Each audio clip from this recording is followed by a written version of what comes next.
Thank you for joining me today. It's Brian Gubernick, and welcome to the No Days Off podcast, where we believe that every single day brings a new opportunity to get better. Charlie Munger, one of my favorites, the late vice chairman of Berkshire Hathaway, Warren's former partner, he once said, "It is remarkable how much long-term advantage people like us have gotten by trying to be consistently not stupid instead of trying to be very intelligent." I want you to think about that quote. It's remarkable how much long-term advantage people like us have gotten by trying to be consistently not stupid instead of trying to be very intelligent. Charlie Munger did not obsess over brilliance. He obsessed over avoiding stupidity.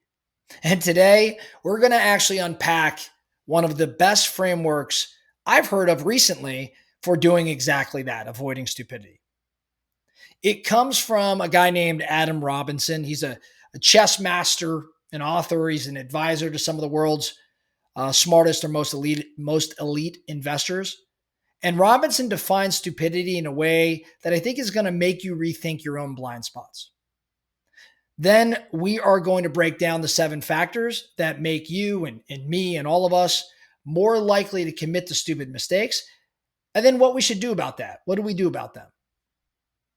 So when Robinson was invited to speak at an investor conference, he was told he could talk about anything he wanted except investing, right? Like the investor conference, the investors didn't need to hear more about investing.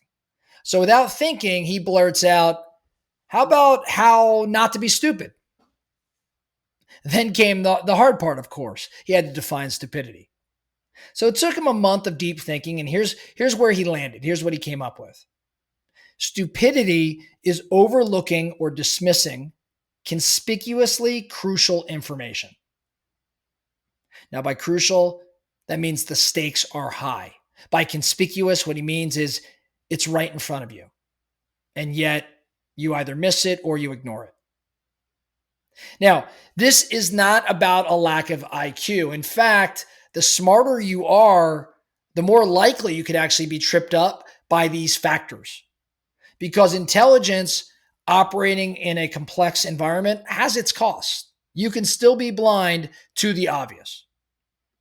Now, there's 2 ways I think stupidity is actually is engineered today. Robinson actually points out there are entire fields built around making you overlook the obvious. One place you overlook the obvious is in magic.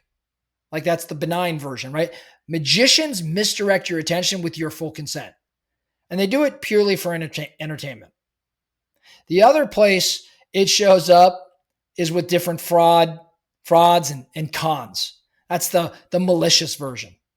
Con artists use misdirection all of the time for personal gain, and they exploit the same mental vulnerabilities. Now, there's 7 factors that lead to stupidity. Stick with me because we're going to go through these 7, or then we're going to talk about how to combat them. Robinson's research, he found there's 7 conditions that dramatically increase the odds you'll miss the obvious. Odds are, as I run through these 7, you are in one of these environments, or you're being impacted by one of these conditions right now. Number 1, being outside your normal environment or changing your routine. When you travel, when you're in a new situation, or when you're breaking habits, you could be disoriented. If you're in an unfamiliar territory, we actually lose the autopilot cues that help us catch mistakes. So when you're outside your normal environment or you're changing your routine, the odds you're going to miss something increase. Number 2, being in the presence of a group. Why? Because groupthink kicks in. You start assuming someone else will catch the problem, or that the majority must be right. That could lead to definitely increasing the odds you're going to miss something obvious.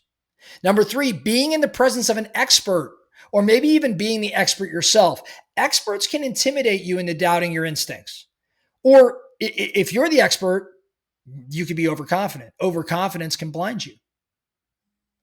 Number 4, doing a task that requires intense focus. When you're locked in on one detail and you're obsessing over one detail, you can miss something glaring that's happening right next to you. You can miss something that's happening right next to you because you're so hyper focused. Number 5, information overload. This will definitely increase your odds of missing something obvious. When the volume of data exceeds your brain's processing bandwidth, important details can get lost in all of the noise. Number 6, physical or emotional stress or fatigue. When you're drained, your cognitive performance starts to drop and you miss the obvious. And then number 7,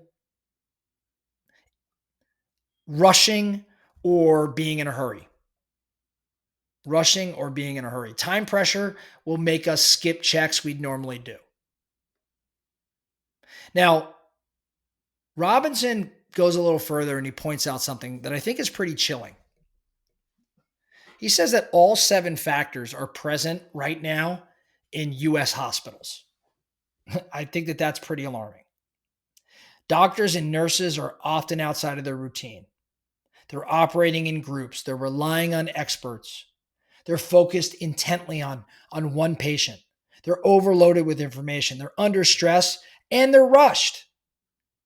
The result, according to estimates, there's somewhere between 200,000 and 450,000 people in the US that die each year from preventable hospital errors.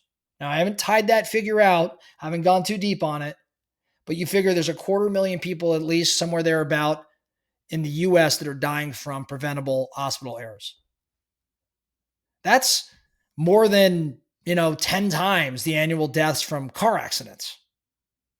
Now, these are not stupid people. They're intelligent. They're trained professionals operating environments that engineered to produce mistakes.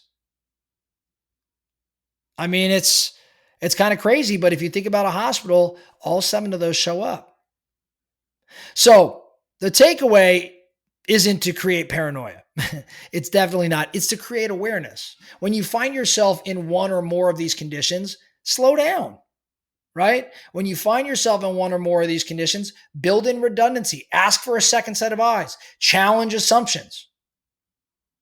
Adam Robinson's definition makes stupidity something you could spot and defend against, and Charlie Munger's advice makes it something you can intentionally avoid. I'm going to challenge you to go back and listen to those 7, maybe even write them down. Because in the coming days, here's what I'd love for you to do. I want you to pick one important decision or project you're working on. And then I want you to run it through those 7 factors. Which of these 7 factors are actually present?